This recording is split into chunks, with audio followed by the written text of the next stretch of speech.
Magandang hapon. Narito na nga pinakahuli sa lagay na ating panahon ngayong araw ng Miyerkules, December 25, 2024. Sa kasalukuyan nga ay may minomonitor tayong bagyo sa labas ng ating Philippine Area of Responsibility. Ito yung dating si Romina, nasa Tropical Depression category. Subalit kahit minomonitor natin ito, wala naman itong direktang epekto sa kahit na anong parte ng ating bansa at patuloy na papalayo ng ating landmass. Samantalang sa kasalukuyan naman ay shear line. Ito yung salubungan ng malamig na hangin galing northeast at mainit na hangin galing silangan. Sa kasalukuyan, nakakaapekto ito sa central at southern Luzon. Samantalang ITCZ o Intertropical Convergence Zone ang nakakaapekto sa silangang bahagi ng Mindanao. Asahan nga natin itong shear line na magdadala ng maulap na papawirin at mga isolated na mga thunderstorm sa Metro Manila, sa may Central Luzon, Calabarzon, Mimaropa, pati na rin sa Bicol Region at Eastern Visayas. Samantalang itong ITCZ o Intertropical Convergence Zone magdadala rin ng maulap na papawirin. Ito naman ay mga kalat-kalat na pag-ulan, pagkidlat at pagkulog sa Northern Mindanao, Caraga, Davao Region, pati na rin sa may Soc-Sargen. Samantalang amihan o northeast monsoon patuloy na magdadala ng maulap na papawirin na may mga ulan sa Cagayan Valley at Cordillera Administrative Region. Kaya yung ating mga kababayan, lalo na yung mga inuulan noong mga nakaraang araw pa ay pinag-iingat nga natin sa mga banta ng pagbaha o hindi kaya pagguho ng lupa. Mas magandang panahon naman sa nalalabing bahagi ng ating bansa kung saan sa may Ilocos Region, posible yung mga tsansa na may hinang pag-ulan at sa nalalabing bahagi ng ating bansa, mga tsansa naman ng mga localized thunderstorms. Maliban nga sa minomonitor nating bagyo sa labas ng ating PAR, wala na tayong namomonitor na LPA or bagyo sa loob or malapit sa ating Philippine Area of Responsibility. Para naman sa lagay ng ating panahon bukas, asahan pa nga rin natin itong shear line na magdadala ng mga paulan sa Metro Manila, Central Luzon, Calabarzon, malaking bahagi ng Mimaropa, maliban na nga lang sa parte ng Palawan, pati na rin sa may Bicol Region area. Samantalang itong nalalabing bahagi ng bansa mostly sa may Northern Luzon, Cagayan Valley, Cordillera Administrative Region at Ilocos Region, posible naman maging maulap at may mga dalang paulan ang amihan o northeast monsoon. Agwat ang temperatura bukas sa Metro Manila ay 24 to 29 degrees Celsius, 22 to 31 degrees Celsius sa may Lawag, 21 to 27 degrees Celsius sa may Tugigaraw at 25 to 29 degrees Celsius sa Legazpi. Sa Baguio naman ay 15 to 24 degrees Celsius at sa Tagaytay ay 22 to 27 degrees Celsius.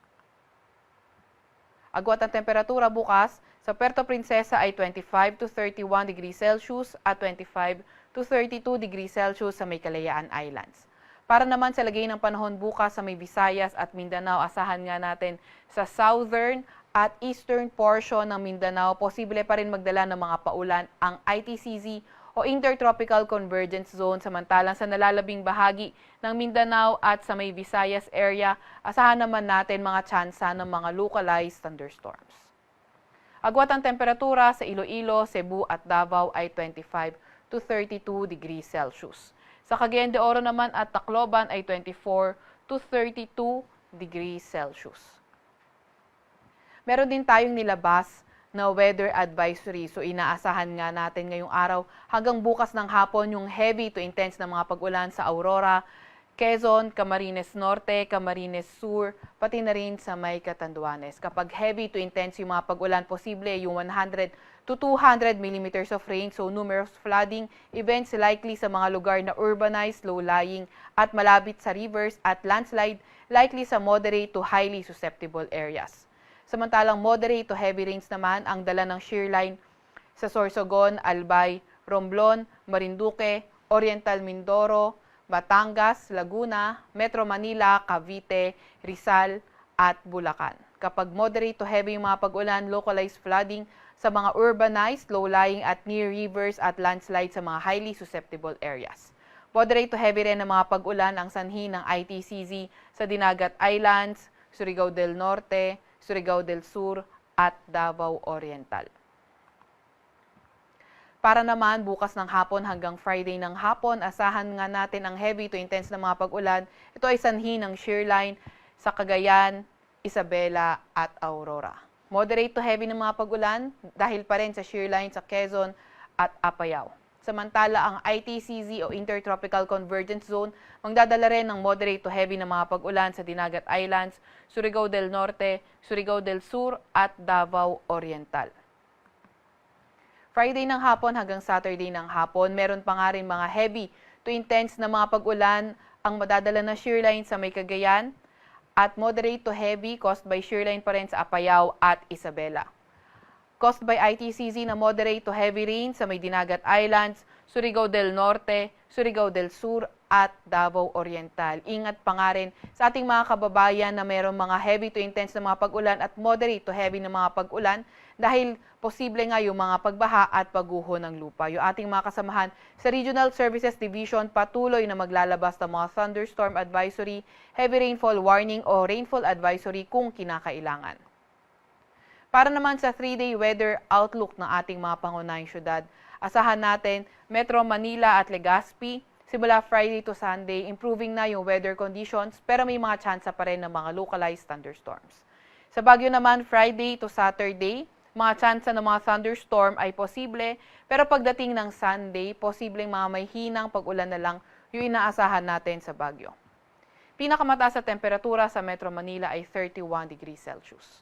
15 to 24 degrees Celsius sa agwat ng temperatura sa Baguio City at 25 to 31 degrees Celsius naman sa may Legazpi City.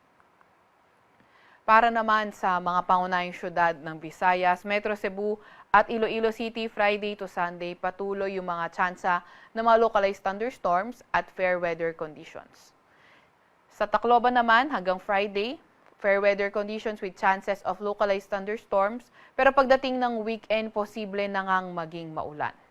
Agwat ang temperatura sa Metro Cebu sa susunod na 3 araw ay 25 to 32 degrees Celsius, 25 to 32 degrees Celsius din sa may Iloilo City at 25 to 32 degrees Celsius sa may Tacloban City. Para naman sa mga pangunahing syudad sa Mindanao area, asahan natin sa Metro Davao until Friday, posibleng maging maulan.